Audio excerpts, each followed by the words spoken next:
Hi everyone, Tito with BDS here, Business Data Services. So we're in that season again. It is back to school season. So this video I wanted to create for all of you parents out there. You're looking to make sure that your kids are safe online. And so here's some internet security tips for parents for their kids, because in the end, the kids look to you for guidance. Internet, we know, is a great tool, but it's a double-edged sword too. It comes with many risks. The good thing about the internet is kids can get anything they want from the internet. Information wise, it is a phenomenal resource. You can learn about anything you're curious about at the fingertips. The downside is it also can hurt them as well. We see the stories on kids learning about people on social media and getting fished or tricked into things, and there's many bad actors out there. So we really need to make sure that kids have the best steps to make sure they're safe from bad actors, and psychologically safe too. So here is the first tip number 1. Turn on parental restrictions.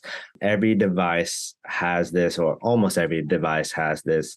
If it can connect to the internet in some way, there are parental controls you can turn on. With computers and laptops, you can restrict what websites or software or applications the children visit. You can even completely block websites. So make sure that your tablet, smartphones, laptops, computers have those parental restrictions turned on. You can even completely restrict the usage at night as well.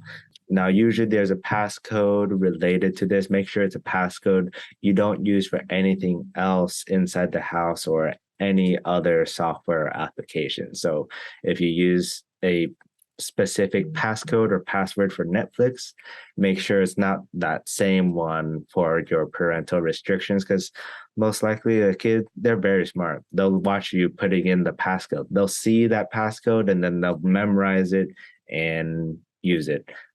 I can say that from experience because my kid, Leon, my oldest, he's 4 years old right now at the time of recording this video. He knows our password to get into our tablet. He can turn it on, get into it, get to the parental restriction area. He doesn't know the parental restriction code yet, but he knows how to get to the area, and he's only 4 years old. So if you have kids older than that, I can only imagine what type of things they can do. Tip number 2, potential risk. Make sure your children know that there are potential risks out there on the internet. Just like somebody you meet in public, stranger danger, same thing with the internet. You don't want to be sharing your information on the internet just because they talk to you or it looks like somebody you know. You wanna keep information private. So don't share addresses, school information, phone numbers, email addresses, anything like that with people online. Even if it looks like somebody they might know in person, same picture, same name, those things are easy to imitate on the internet. It is called phishing. Make sure your kids know not to give out information. And if they're on social media, which many kids are these days, make sure they only accept friend requests from people they know. Do not accept any friend requests from people they don't know. It's important that kids understand these risks and stay safe in the digital and physical world. Tip number 3, get familiar. So this is definitely for you parents. You want to be familiar with the sites, apps, software your kids are using. Now, you don't need to go to a level where you're stalking them, right? But you want to make sure those websites are legitimate and they don't harm your kids. So the website should have a little padlock. Usually it's a green padlock in the top left-hand corner of the website. Sometimes it might not be green. It depends on the website. You want to know what kind of apps and what kinds of software they're downloading onto their devices. Some of those apps can be sketchy, so you definitely want to avoid those sketchy apps. Just show general interest in what they're doing and making sure that it doesn't have any inappropriate content. It's too easy to access inappropriate content with the internet these days, and some things, even though Apple and Google screen those apps on their store, the Apple Store and the Google Play Store, things get passed. There's so many apps being created every day there, and there's only so many people to screen those. So definitely show an interest in what your kid is visiting.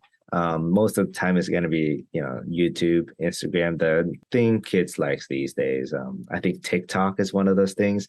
I'm starting to get to that age where I'm out of the loop. So definitely leave a comment on things that kids are visiting these days, because I want to know too, because my kids are too small, 4 years old. He doesn't know about those types of things. The only apps and things he does are things that I put in front of him or my wife. So I really don't know what's out there. So I'd like to see what people are using these days. So enough about me. Last tip number 4 for parents here: lead by example. So your kids' interaction with the internet will most likely start with you. So similar to my 4-year-old kid, Leon, his first interactions with the internet are things we put in front of him: YouTube videos, the apps that we download and put onto the tablet, things we put onto the phone. Those are his first interactions. As he gets older, he's definitely gonna branch out and learn more. Maybe your kids are older too, and they're going to see your social media. They're going to see how you interact with the internet.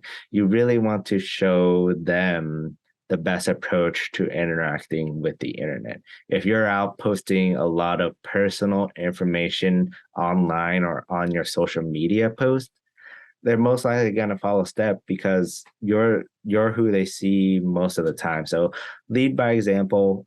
Don't post personal information on the internet, and only accept the friend request or connections with people you know. Our children are some of the most important people in our lives, and it makes sense that we want to do everything in our power to protect them. So make sure that you lead by example, get familiar with what they're doing, and put restrictions wherever possible to make sure they're safe in the physical world and also in the digital world, because it's a scary world out there, but we're the ones that can show them the right path. So that said, I hope this video was helpful. If you have any questions, feel free to reach out to our social media. We'll link the social media here in the description. Reach out there or leave a comment, and we'll be happy to answer your questions. Have a good one and stay safe. Bye.